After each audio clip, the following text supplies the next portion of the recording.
Donald Waltham dreamed.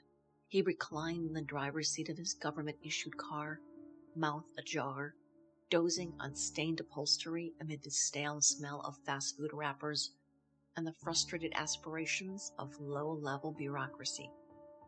He dreamed of leaving Detroit. He dreamed of leaving his wife. He fantasized about going to see a prostitute, but he did not have the balls to do any of the above. Not that he couldn't have. Seen a hooker, that is. From his offices at the Federal Bureau of Investigations to his home in Warren, there were $20 whores on every other corner of his daily commute. He reminded himself that he was one of the good guys, and the good guys didn't go to hookers. With his slack pudding face, gaunt Ichabod Crane posture, Jeffrey Dahmer-style glasses, and cheap brown shoes, Donald looked every inch the pencil pusher he'd been for a quarter century.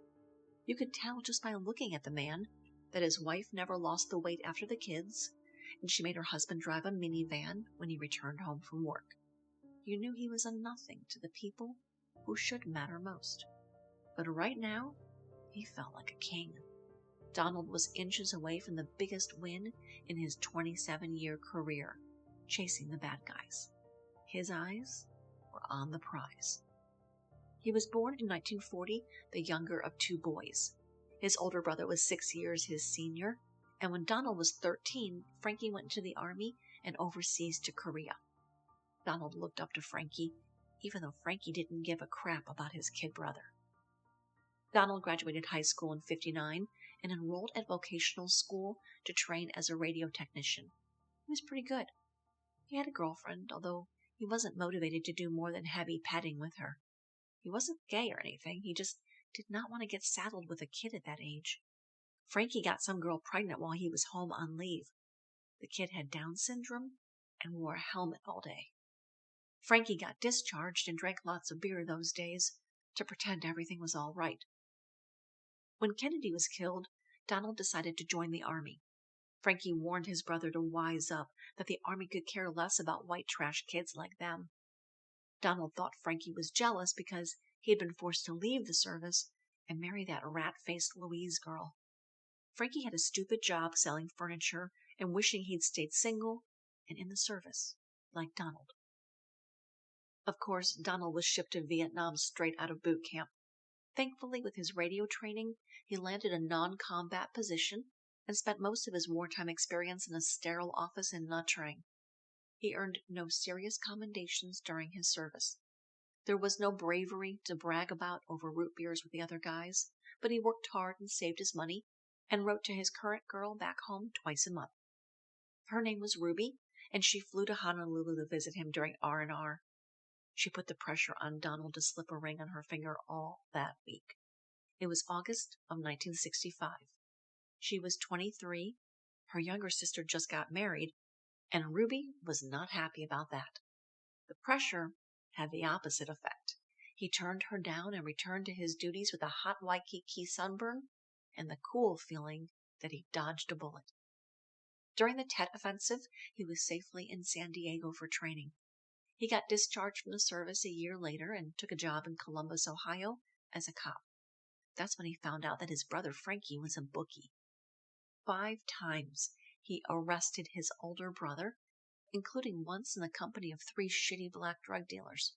He thought about their dad, a part-time poker player and full-time wife-beater. Donald decided right then that he would beat the odds. He wasn't going to turn into one of the bad Walthams.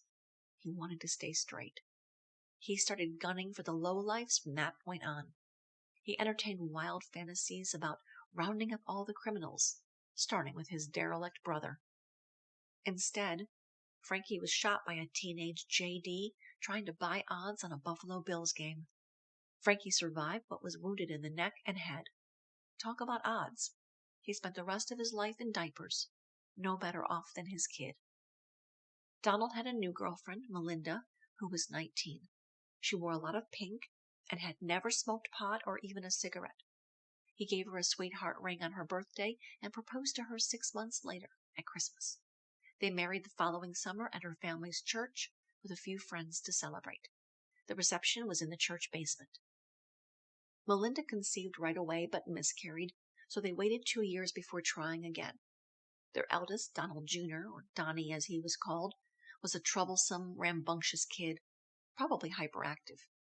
Melinda had Donnie, followed by 2 daughters, and finally another boy, their youngest.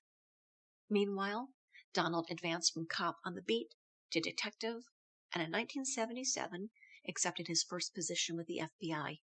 He moved to Detroit 4 years later, taking one of only 3 promotions he was awarded in his whole career with the feds.